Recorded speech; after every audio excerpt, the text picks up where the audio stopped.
Hello, Michael. Hey, Dudley. It's time to unfurl that hypothetical red carpet. Whoosh! Ooh, beautifully More like a unfurled. tablecloth, to be honest, but there you go. On the floor. Very unfurled. And it is awards season, my friend. It is. And that means it's time for one thing and one thing only. What is it? It's playtime!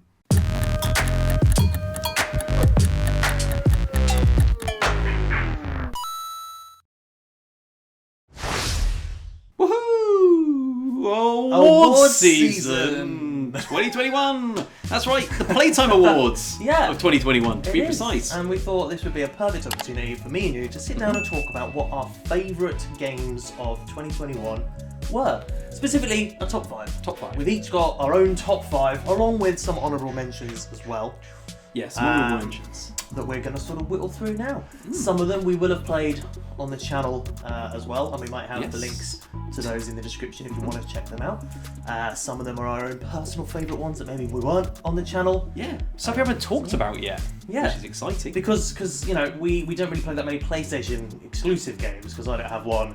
Dudley does have one, but we tend to do all the recording at my place and all that jazz. Asterisks. So, you know, I don't know what Dudley's is. Dudley doesn't know what mine is. I'm excited though. So why don't you start us off then, man, with your number 5? Well, We'll thank do you. one each until we get all the way down to number 1. Well, thank you very much. Yes, It's quite all right, Mr. Stern. for setting me up. Because, and I guess with the asterisks about PlayStation games, because my number 5 is a game that I played on the PlayStation 5. Lots of 5s here. Yes, 5 game. And that was Deathloop. Wow. Deathloop is Okay. my 5th favourite game that I played in 2021. Is it because you've only played 5 PlayStation 5 games? No.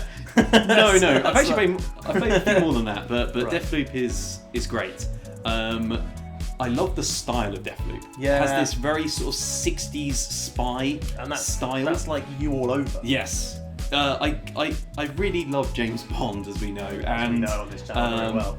And I wanted a James Bond-esque game. I've been craving them, and Deathloop obviously delves much more into time loops, of which there are loads of games that did that in 2021. Yeah, definitely the year of time loops. Year of time loops, but Deathloop being a popular one, but with the fantasy elements and the powers and those sort of things that you do get in the game, you'll be able to like jump and stuff.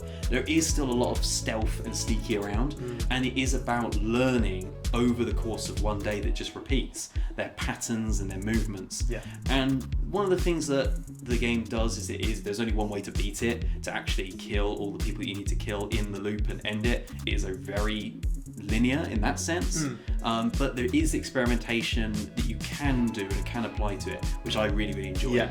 And I love just going around with my silenced pistol, James Bond style, and take out enemies and just learning these maps and becoming so familiar with the maps and the enemies. I really enjoyed it. I've spoken to you about Deathloop a little bit before, so I don't. It's not on Xbox yet.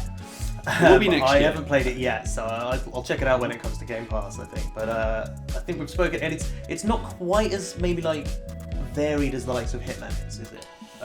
You can go into a level in Hitman and do it 10,000 different ways, but Deathloop's not quite. No, it's not quite like that. There is definitely different ways to take out the visionaries, but which are the targets essentially. But it's not quite like Hitman, which I did also play this year. Summer 2018 Hitman, but I've just been getting around to it. Yeah. And that definitely allows for more experimentation. But sort of like Hitman, where the most fancy kills are quite directed, Deathloop does direct you to get the more fancy ways of killing the visionaries. Okay. Yeah. So there is some parallels between it and Hitman. Yeah. But yeah, it's obviously first person, as opposed to third. Yeah. And it has much more of the fantasy element Yeah. that you don't get in like a Hitman game. Yeah, fair enough. Yeah, Nice, number okay. 5. I liked it a lot. Deathloop, check it Deathloop. out. We haven't done it on the channel yet, but we will maybe get around to it eventually. Who knows? Who knows? Maybe. Well, my number 5 then is a game that we've done for the channel. Ooh.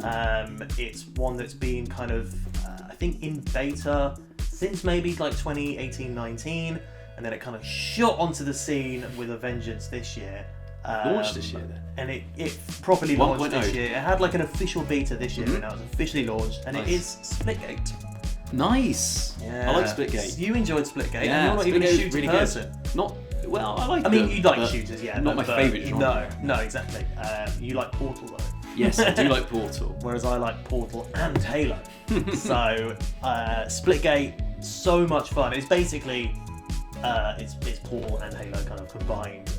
they actually, I follow the developers on Instagram, or the game on Instagram, and they regularly post memes. So if you like memes, go check them out. But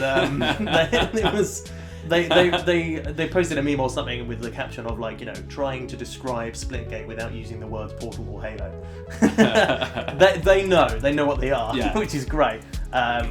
In the run-up to waiting for Halo Infinite to come out, I got really stuck into Splitgate. I was actually really good at Splitgate until everyone else also got good at Splitgate, and then I wasn't as good at Splitgate. But it's so fun, just the gameplay feels fresh. Like, there's not 100 weapons, there's not too much that's complicated with it. There's a few good, solid game modes. There's a teabagging game mode instead of kill confirmed. Like in Call of Duty, you've got teabag confirmed, where you've got to go up to the people and teabag them. So the humour's great. There isn't really any kind of lore or story, at least yet, but like it's just fun. You shoot portals, you can shoot people through portals. It kind of blows my mind, the programming behind it, and it's a team of like 6 people or something that has made it. Yes. So the fact that it's so popular is great, and I'm happy for them, and that's why it's in my top 5.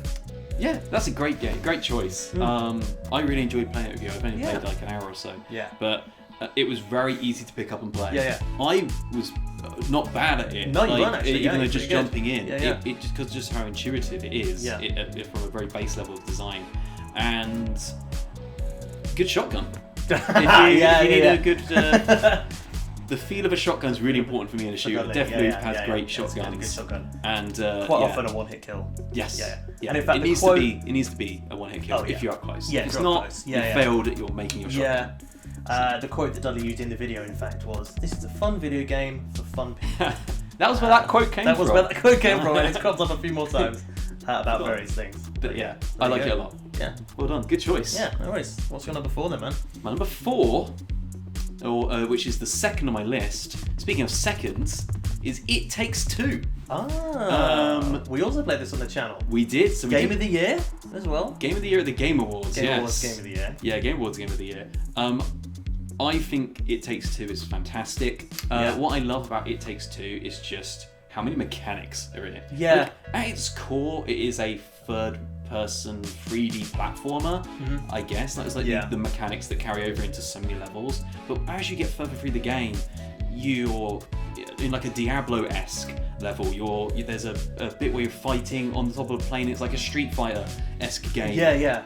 Someone's flying the plane. Someone's flying the plane like Pilot Wing style, while you're fighting on top of it like you're in Street Fighter. And it just takes so many different ideas. And all the mini games, while some are very curvy or balanced, between check out our video on it for that. The husband and wife that you play as, it just really showcases so many ideas. Yeah, such a good imagination. It was a game where you can just tell that everyone went to the director and just with these different concepts, ideas, and it was just totally a game that was made entirely as a yes game. Like just yes to everything. And they put it all in. And the thing is, when you do that, and it's like the kitchen sink approach to game design, you think, it's a bad platformer. It's a bad Diablo game. Right. Like, I'd rather be playing the games that it's based on than this, because it's just, they essentially knocked together a Diablo like in a week because of it's just one of 50 things they have to do that with.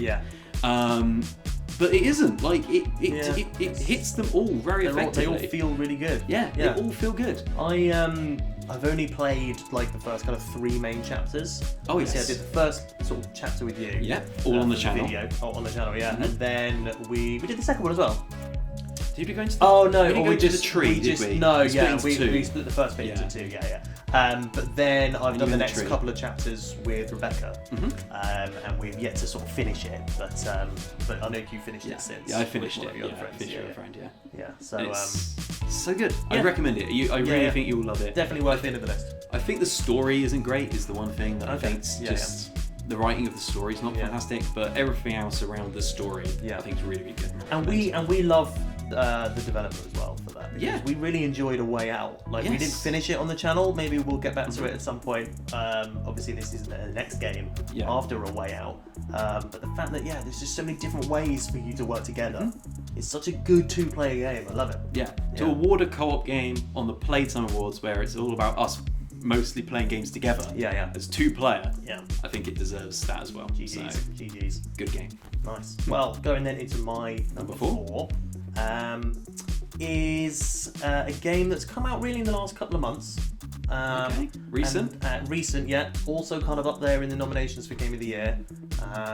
Absolutely gorgeous game. I think I know. We did play it on the channel recently, and it's Forza Horizon 5. The only reason really it's at number 4 and not higher up the list is because I've only really been able to put about 3-4 hours into it so far. I just haven't been able to get round to it because there's been other games to play. I've got this channel to run and do and sort out. It's Christmas as well, and just and so many different shows I'm watching. So anyway, I haven't been able to put that much time into it. But from what I have played, and I played a lot of Forza Horizon 4 as well, it's not like game changing necessarily from Forza Horizon 4. Obviously, there's like different weather effects and stuff now, and the map as a whole is different, but there's enough different from it. You know, it's like a sequel upgrade basically. But it's just incredible. You know, the sounds, the graphics, the gameplay, just the open world, the kind of vibe that the game gives you. It's chill.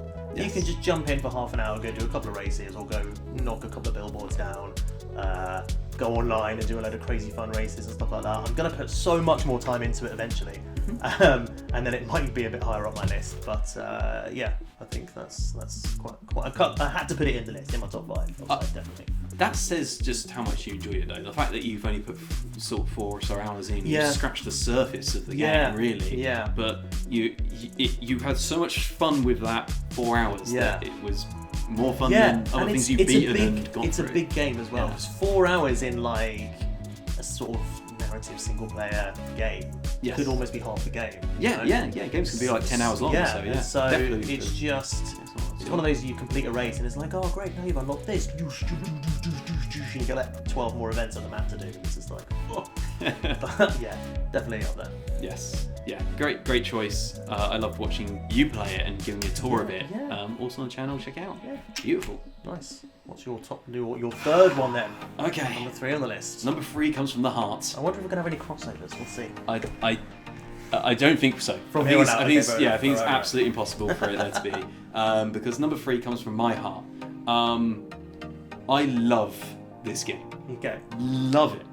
But enough for it to be. I had to take at least somewhat of like an approach to it, because if this is my top 5, like what would I recommend to a random person? Yeah. This is a harder recommendation than my 1 and 2. Okay. But I love it so much. Okay. Yeah. And that is No More Heroes 3. I love on the channel. On the channel. That. I gave it some publicity on our channel. Right. But I love No More Heroes 3. No More Heroes 3 has so many faults, which is why I couldn't honestly put it in 1 and 2. It's quite niche maybe as well. It's a very niche game. Yeah. The open world is really barren. It has a poor frame rate in the open world. Yes, we did note a lot of this in the video as well. Some of the graphics in some areas are just kind of ugly in some areas. The game just doesn't look good in areas. However, it gets through some of the technically ugly graphics with style for days. It just has this and humour. Yeah. Humour, style, music. Yeah. All of those areas it excels in, and it's just. It has so many memorable moments. It has so many moments that are just.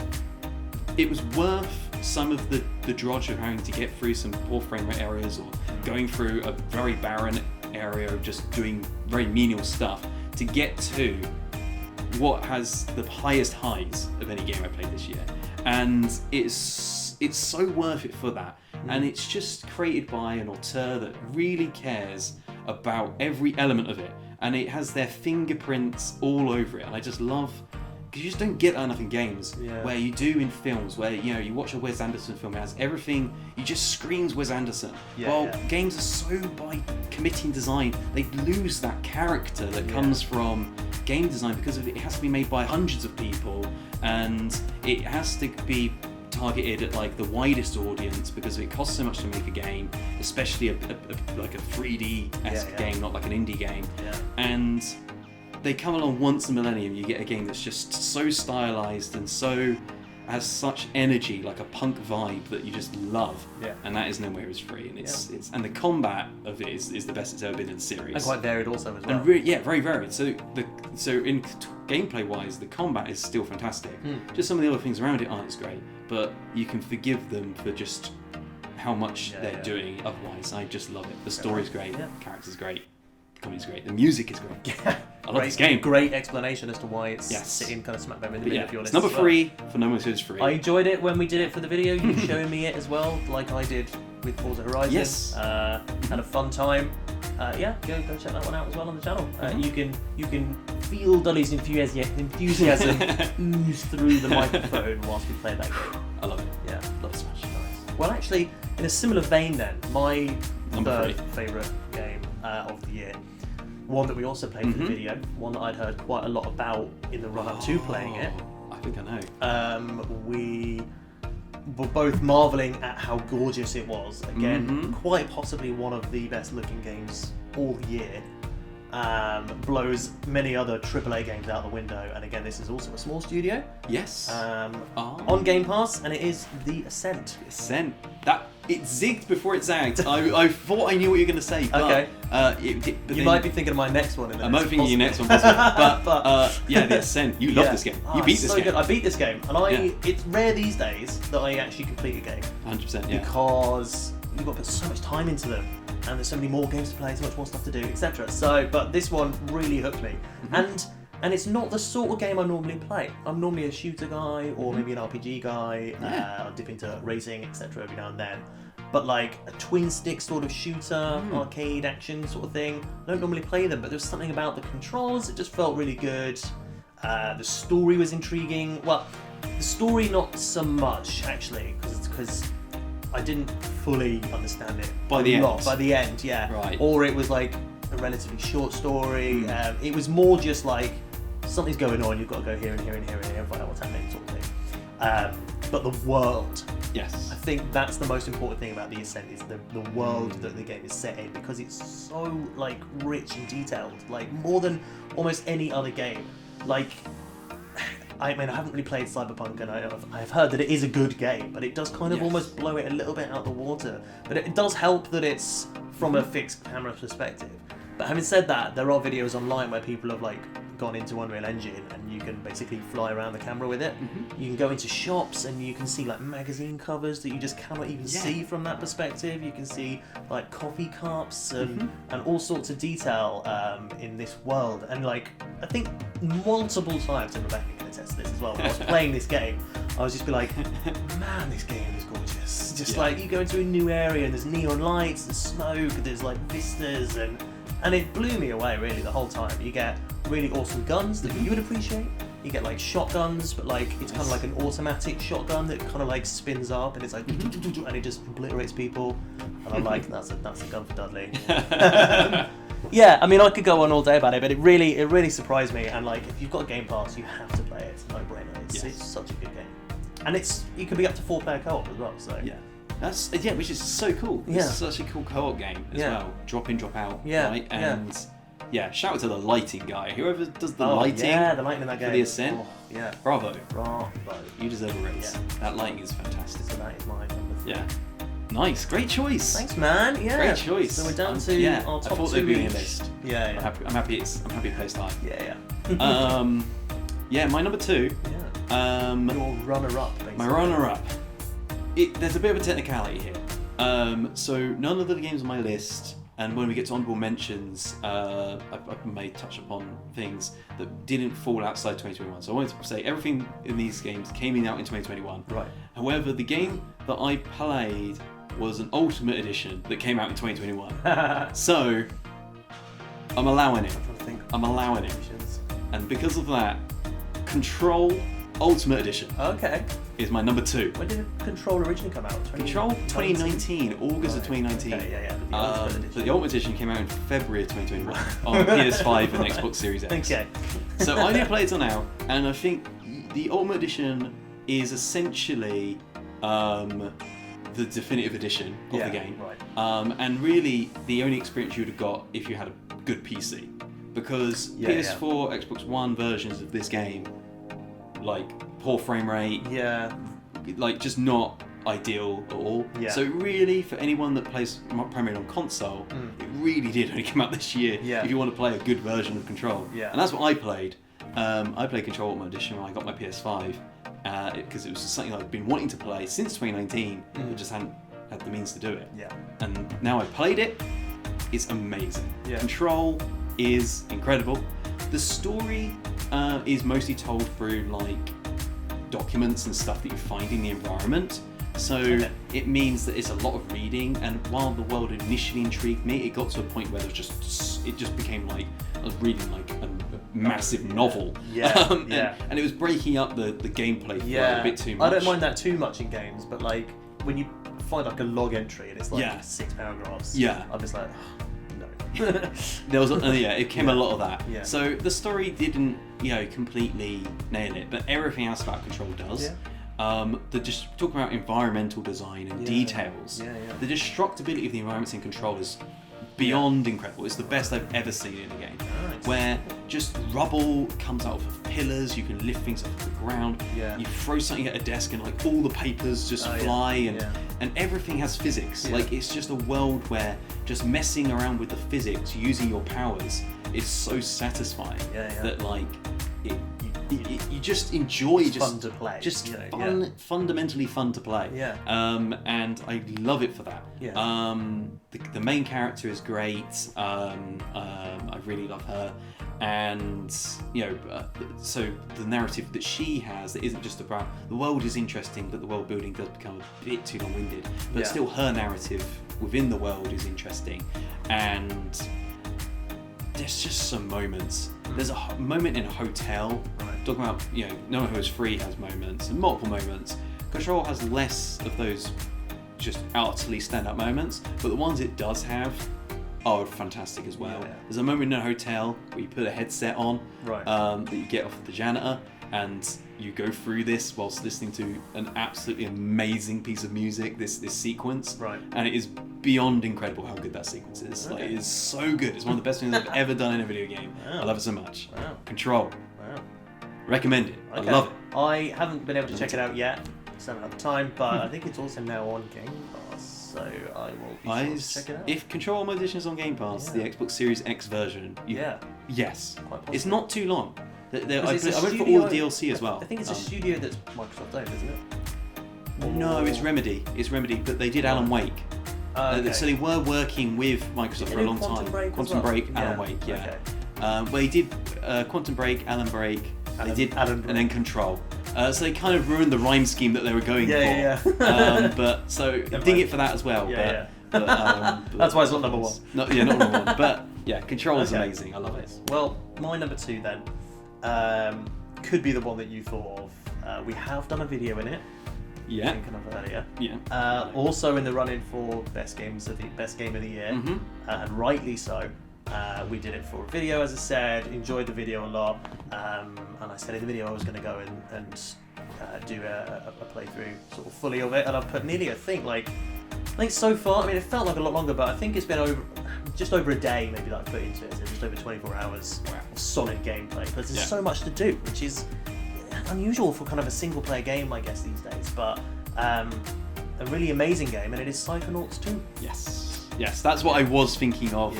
Because Psychonauts 2 does have it comes from, when I talked about No One Who Is Free coming from the heart and having like an auteurship to it. Psychonauts 2 definitely has an auteurship to it. Definitely. It feels so Tim Burton-esque. Like it has a real direction. Or as you said in the video, Tim Henman. Tim Henman, I misspoke. No, absolutely. And it's hilarious. Like the lines, the characters and stuff.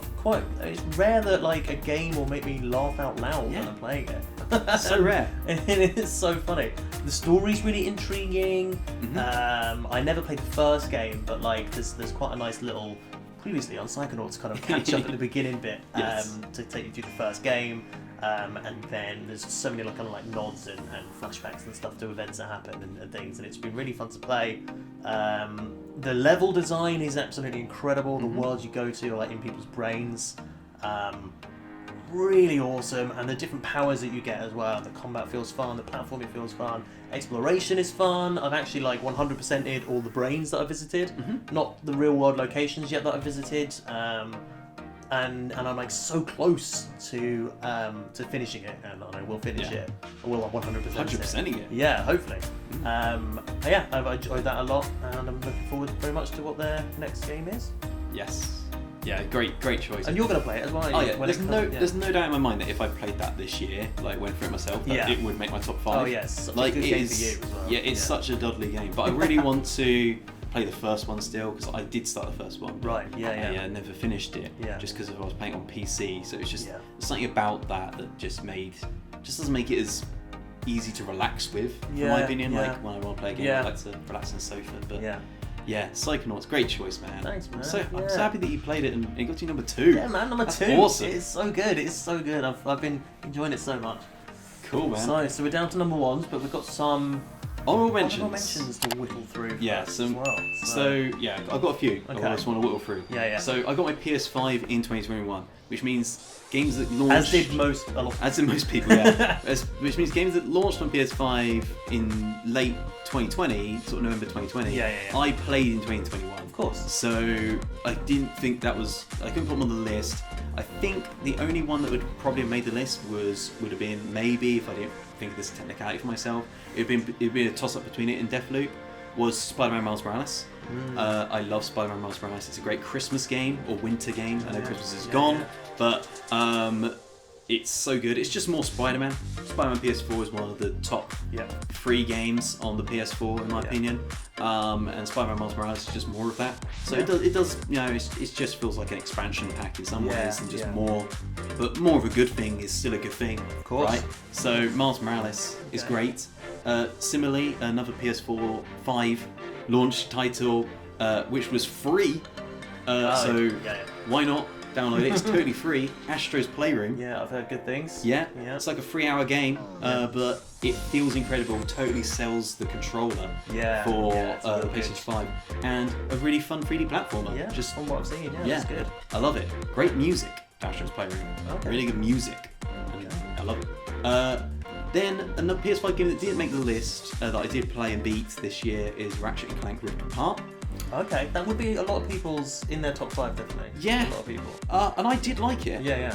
I preferred everything else I've already mentioned. It was already in my top 5 than it. It's a personal top 5. It's a personal top 5. And I think the reason why is it's just a great game, but it's unremarkable. Okay. It doesn't have those moments that I'll remember forever, like Control and No More Heroes had. Yeah, okay.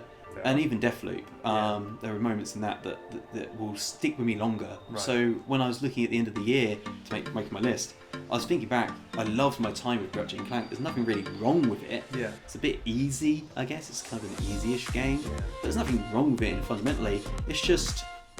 there's just nothing, there's no like super standout moment. It is very beautiful. It's one of the most pretty games I've ever seen. Yeah. It is incredibly beautiful, but it's just didn't have enough. If I had a PS5, I probably would have played it as well. But so those are the PlayStation honourable mentions, and then the Switch honourable mentions. Super quickly, because Tony doesn't have an Xbox. No. So Bowser's Fury. Oh yeah. On the video, on the channel. Yeah, on the channel. It was included as an expansion pack to Super Mario 3D World, which is a port from a Wii U game. Yeah. So it was difficult because it's essentially like a DLC. Yeah.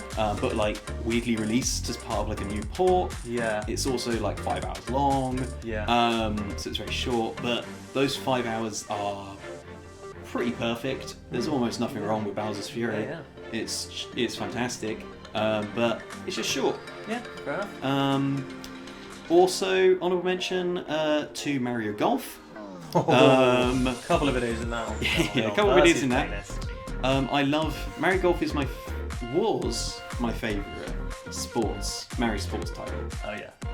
But if we were comparing the Switch versions, I think Mario Tennis Aces is more fun than Mario Golf Super Rush. Oh yeah. Slightly. They can both attest to that. Yeah, we've had more fun playing Mario Tennis than Mario Golf. Yeah. Which is sad bit to me, because I do love tennis more than golf as a sport, as you know, and definitely talked about on the channel. Yeah. But Mario Golf on the GameCube was my favourite Mario Sports title until Mario Tennis Aces, and I still love Mario Golf on the GameCube, but Mario Golf on the Switch it's just missing some of the control and finesse that was with the GameCube version. There was just a bit more strategy to it, like you had to get accuracy as well as power, so it just had a bit more to it, Right.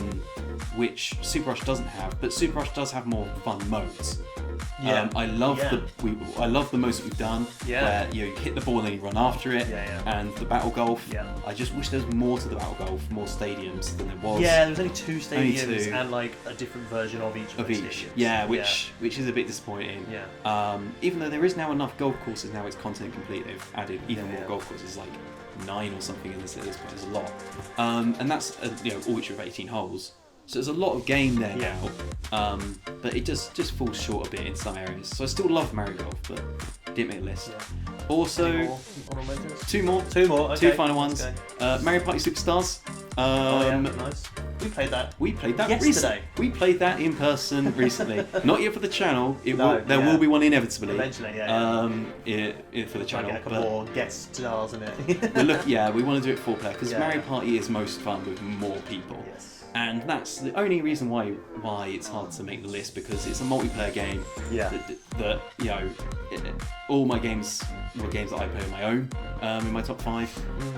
So it's just too situational to make a top 5 for me. But Mario Party Superstars is the best Mario Party in years, and possibly the best Mario Party ever made, because it just takes all the best stuff from the old ones and puts it in it. Yeah. So it is the best Mario Party ever made. Yeah. So good. yeah.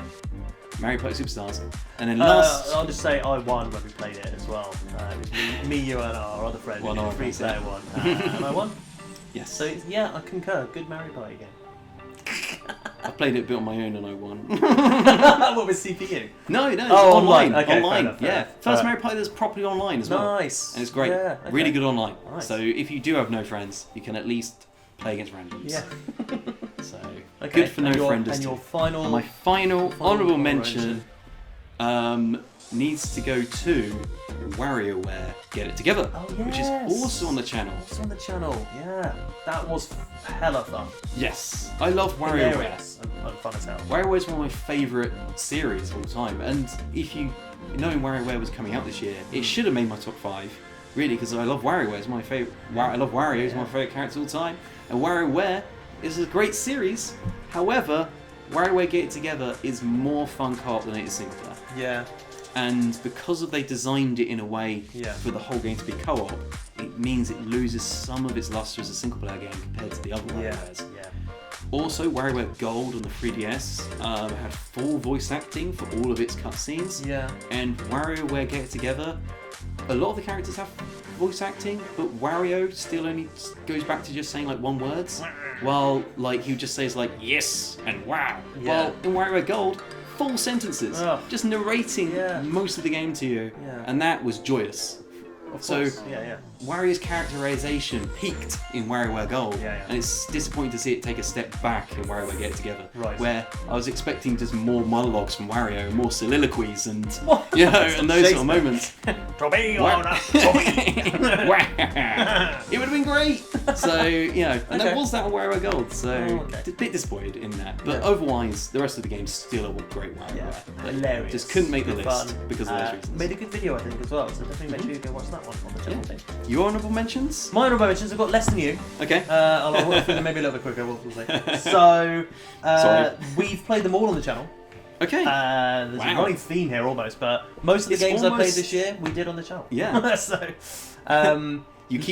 you're an open book. I'm an open. While I'm a man of mystery. Close to your chest. Yeah. My first one then, Lemminist Gate. Nice. Yeah, we've done 2 videos of this. We did a versus and one where we were working together. Such a clever game. I can't quite get over how clever it is and how like no one thought of this idea really before. It's another time loop game. And it's like, it's really quite hard to explain, but like you've got 2 teams and it's wave based. So the first wave, it's like 20 seconds, 25 seconds. You've got to go and do the objective and try and get it back. And then And then that repeats. So those same characters will go do that same thing. And then the next wave, you jump in, and then you can affect what happened before. So you can grab the objective before the first person got the objective, and you can change the outcome, and you can kill someone before they kill your first player, and then there's so much to think about when you're going to do it, and it's such a clever idea, and each character has got different abilities, and so you can think of really different strategies. It's a beautiful looking game. It feels fun to play as well. So that's certainly my honourable mentions. Didn't quite make the top 5, but definitely worth mention. Yeah, it's really clever. I love it conceptually. Yeah. I did enjoy playing it with you. Yeah. It's less pick up and play though than Split Game was. Yes. So yeah, definitely more of a learning curve. But despite that, really fun. Definitely and worth really mentioning. good idea.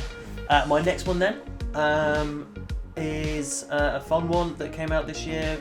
I think it's free to play, or at least it was free to play for a little bit, but it's also on Game Pass. Love a bit of dodgeball, and it's Knockout City. Oh, right, nice. Again, I put a lot more time into that after we did it in the video. I got really good at it until suddenly everyone else then got really good at it, and I wasn't as good at it anymore. That's a running theme. Yeah, it's one of those games that really.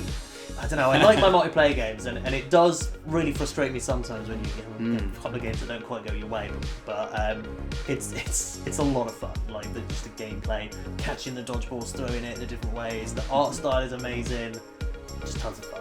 Definitely check it out, and check out our video in it as well. Yeah, definitely. My next one I mention then came out in 2020, I do believe, but December 2020. So I played it properly. Right. We did it for the channel right at the beginning of the your year. Miles Morales. Yeah, basically. And it's Little Nightmares 2. Ooh, nice. So that's a good choice. We did it for End of Month Horror for one of our videos. I played it, right? Yeah, you played it actually. I played it. Yeah, I played the intro. Because I'd seen Let's Play, I think, already in that Yes. first part, so I was like, oh, you played, because I knew what happened. But then you picked it up before I left Yeah, off, right? but then You beat I carried on, and I beat it, and it's like, it's not a scary game as such, but it's just creepy. It's got such creepy vibes, and I still yet to go back and play the first one, but the second one, really good. Like it's an absolutely gorgeous game. Really feels good to play. Really intriguing kind of world and story and atmosphere.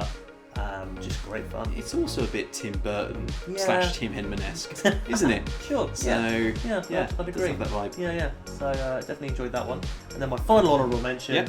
It was in your top 5 actually, and It Takes Two. Oh, of course. The only game in my top 5 that you played. Yes, with of course. me, Yeah. It Nice. Takes Two. We've already spoken about it. But Yes. that's why that's also my top. Nice. My honourable mentions. You liked it too. I did. But just not far enough to. No, to- it was in my top 5, and then when I thought about some other ones, it got pushed back a little bit. So. Understandable. But mainly only because, like I said, I've only played the first 3 kind of yeah. chapters. If I finished it, then maybe it would be a first. Yeah, I'd be curious. Yeah. I'll check in with you if you're in your top 5 My when you revised beat it. top 5, Yeah. Right. So then, Number 1. we come to our favourite games of the year. My number 1. Yeah. It's really interesting. Just you are more of a multiplayer guy, and I am more of a single player guy in terms of my favourite games. Even though I love playing multiplayer with people in person. I just don't play as much online. So a lot of yours are really online focused. But yeah, so my number 1 is also single player. And there were 3 games that came out this year in long-running franchises that I was really looking forward to. I think.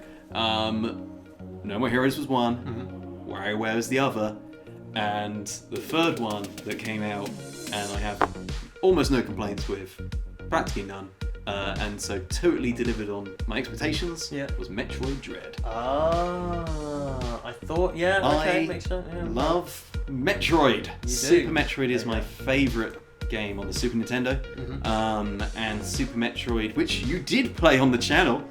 Briefly in our SNES video. In our SNES video, yeah, that was fun.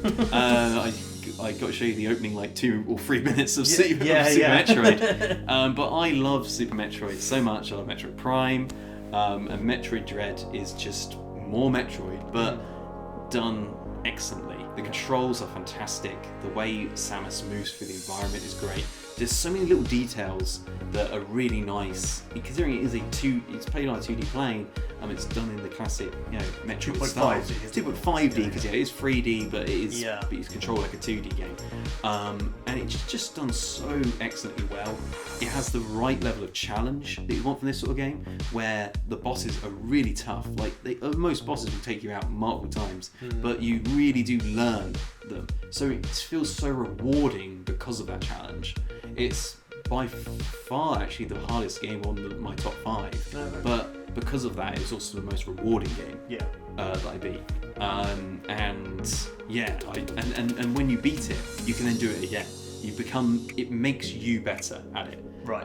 Like you're improving, not just you've just memorized it. Even though there is definitely things you have to learn and patterns. Yeah. But you yourself become better with the game, and the more you power up, the more badass you become. I love just all the elements of Metroidvania where you get more power-ups, you can unlock new areas. The map's so cleverly designed where I never got lost, but it just sort of because it guides you so well logically, and then when you get more of these power-ups, you can then start breaking sequences and starting to explore places, go off the beaten track, and be really rewarded for it. Right. You're rewarded for exploration, and that is so key to to a Metroid game. Yeah. And I loved it, 100% of it. Metroid Dread, number 1. Play it if you have a Switch. Number 1, yes, on the Switch. Yeah. Good list, Dudley. That's my top 5. Good list. You I probably know. guess what my number 1 is. It hasn't made it. Yeah, well, it's not made it in any of my honourable mentions. If it's or my not even in top your honourable 5, mention, so you'd think you're not the surely- person I know you are. Surely, yeah, exactly. Of course. I guess I was curious if you would make your number 1 just because, if there's anything disappointed by, whatever. Well, but it does. Yeah, I have things to say about it. So it'll come as no surprise. It's no to surprise. Anyone really, It should really. My favourite game of the year, Is- and I'm really glad that it is because it could easily Yes. not have been. Is It's Halo Animal Crossing. Infinite. Sorry. No, Halo Infinite. That yeah, wasn't of this course. year, was it? No. The DLC. Right. No, You're it's excited to go to an island. It's Halo Infinite, Halo and Infinite, of course. it was it was delayed a year. It needed that delay definitely. There's still quite a lot wrong with it. But despite its flaws, it's just so the best good. game to play. It's Halo and it's back. Like classic sort of Halo. Like I actually didn't really mind Halo 4 or 5. I actually really enjoyed them. But it is great to kind of 5 come more back to its controversial than roots. 4, right? Yeah. Your opinion on that? Some of the the story elements, the kind of multiple characters, the abilities that you could do as a spy and everything and stuff like that. So they kind of brought it back to basics a little bit with Infinite. It's almost kind of two. I mean, it is a little bit. It's 2 games basically in one. It's the campaign and the multiplayer, and they're way more kind of separate from each other than like most games that have a multiplayer and a campaign. If you did a 1.1 and a 1.2, what would it be? Or is that too difficult? Campaign would be number 1, I think. For the campaign's so far better than the multiplayer. I think yes, and I think most people would agree with me on that have played both.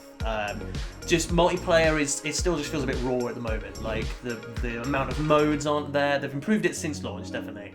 But there's so many problems still with the monetization and the store. Things are way too expensive in the store. Progressing through the battle pass is better now, but it's still quite slow. There's not a huge amount of maps, but like there's enough I think at the moment for launch. So that's not really one of the main issues. But it's like the customization options are still a bit of an issue. The store, the problems with that. There's some problems in gameplay with multiplayer, like desync and people and lag and all that kind of stuff. But all of that aside, like it's still hella fun to play. Yes. Like the fundamentals. Yeah, the grapple so hook, good. the the repulsor that you've got, the new weapons that they've introduced to the sandbox. It is missing. It feels like it is missing some of the classic Halo weapons, like the shotgun or the plasma rifle, etc. There is a shotgun. There is a shotgun. Don't worry, but it's like a less powerful, more quicker shotgun. Yeah. So, I did see it. Yeah, you showed me the it. Bulldog. But yeah, the multiplayer is great fun to play. But it just needs a bit more modes and it just needs fleshing out a little bit more. But that'll come. And then the single player. You loved. Amazing. Yeah. Like the story, really intriguing. They've introduced a few new things in the story. I'm not going to spoil it. Don't worry. But the one thing I am a little disappointed with in the story is that there's a huge gap between Halo 5 and Halo Infinite that like a couple of books cover stuff that happens in there, but like this, even from the last book, there's still a huge gap to the beginning of Infinite, and it's kind of like I want to really know what happened to all the characters from Halo 5 and the end of that.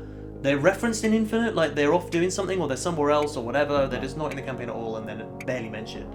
And it's like, I want to know what happened to, you know, this thing and this person, and how did the situation at the end of Halo 5 with Cortana and all of her AIs and all the Guardians and stuff, how is that now suddenly over and not a threat anymore or whatever.